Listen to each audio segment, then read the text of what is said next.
श्री सद्गुरु देवाय नमः। जय श्री गणपति देवाय नमः।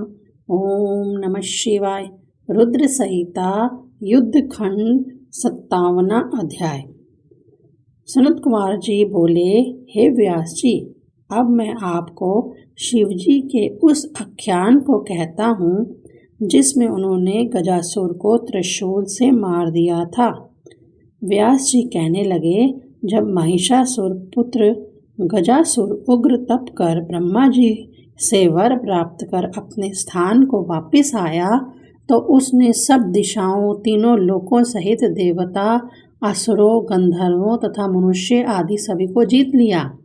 उसने देवताओं को अपने चरणों पर प्रणाम करने के लिए बाध्य किया, शास्त्रों का उल्लंघन कर अपनी बुद्धि को पापमय बना लिया तथा पृथ्वी पर तपस्वियों को कलेश देने लगा। इस प्रकार जब वह एक बार काशी नगरी में आया तो उससे पराजित इंद्र आदि सभी देवता भागकर शिवजी की शरण में गए तथा प्रणाम कर बड़ी ही स्तुति की। तब शिवजी कुपित हो उसे मारने दौड़े। उसने शिवजी से बड़ा ही विकट संग्राम किया तथा तलवार लेकर शिवजी के ऊपर दौड़ा, पर शिवजी ने त्रिशूल उठाकर उसका सिर छेद दिया। गजासुर ने उसे अपना छत्र माना तथा शिवजी की अनेक स्तुति की। शिवजी शीघ्र प्रसन्न हो उसे वर देने लगे। गजासुर ने कहा, यदि आप वास्तव में मुझसे प्रसन्न हैं तो मेरी देह के चर्म से अपना ओढ़ना बनाइए तथा अपना नाम कृतिवास कीजिए। शिवजी ने तथास्तु कह उसके उस शरीर को काशी क्षेत्र में मुक्तिदायक ज्योतिर्लिंग बनाया। इससे शिवजी कृतिवासेश्वर कहलाए। 58वां अध्याय।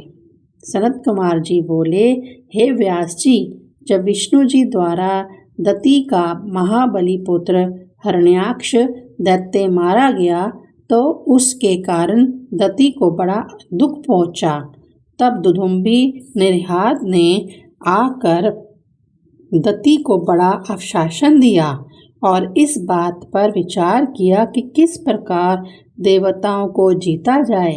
उसने सभी से कहा कि इसमें मूल कारण ब्राह्मण हैं, क्योंकि देवता तो योगी एवं भोगी हैं तथा योग वेदों से उत्पन्न हुआ है और उनका आधार ब्राह्मण है।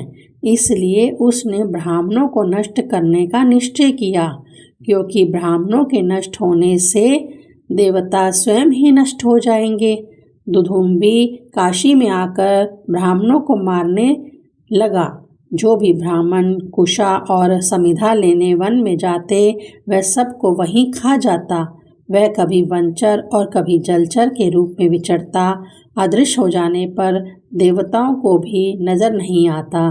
दिन में मुनियों में ध्यान लगाकर मुनियों की तरह बैठ जाता तथा रात्रि में ब्राह्मणों की कुटियों में बाग बनकर उनको फाड़ कर खा जाता। इस प्रकार उसने कितने ही ब्राह्मणों का नाश कर दिया। एक दिन शिवरात्रि में एक शिव का भक्त शंकर जी की पूजा कर रहा था। तब दुदुम्बी व्याघ्र का रूप धारण कर उसको मारने के लिए आया, पर शिव का भक्त होने के कारण वह उस ब्राह्मण को ना खा सका। इस प्रकार भगवान शंकर कुपित हो उसका वध करने चले। भक्तों की रक्षा में सर्वदा तत्पर भगवान शंकर उसी पूजित लिंग से प्रकट हो गए। तब शिवजी को प्रकट हुआ देख वह दैत्य उसी रूप में इतना बड़ा कि पर्वत के समान हो गया, परंतु शिवजी ने एक ही मुष्टिका मार कर उसके जीवन का अंत कर दिया।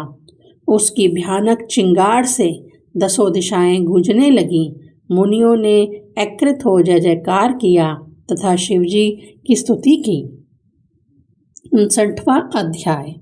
श्री सनत कुमार जी आगे कहने लगे, विदल तथा उत्पल नामक 2 दैत्य थे।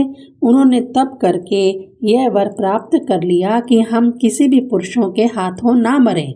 इस प्रकार का वर पाकर वह अभिमानी हो गए तथा अपनी भुजाओं के बल पर संपूर्ण ब्रह्मांड को जीत लिया।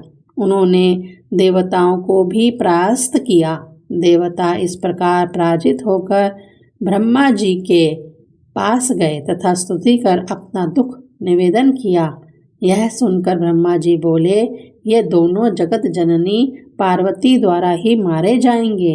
एक दिन नारद जी उन दैत्यों के पास पहुँचे तथा पार्वती के रूप की प्रशंसा की। यह सब भगवान शंकर की ही प्रेरणा थी। उनके रूप की प्रशंसा सुन दोनों दैत्य काम वेग के वशीभूत पार्वती के हरण की इच्छा करने लगे। एक दिन जब शिवजी विहार कर रहे थे तथा पार्वती जी अपनी सखियों के साथ गेंद उछाल रही थीं, तब इस दृश्य को देख वह दोनों दैत्य शिव के गणों के रूप धारण कर आकाश से नीचे उतरे तथा पार्वती पर कटाक्ष करने लगे। तब भगवान शंकर जान गए कि ये तो विदल तथा उत्पल नामक महादैत्य हैं तथा गणों का रूप धार रखा है।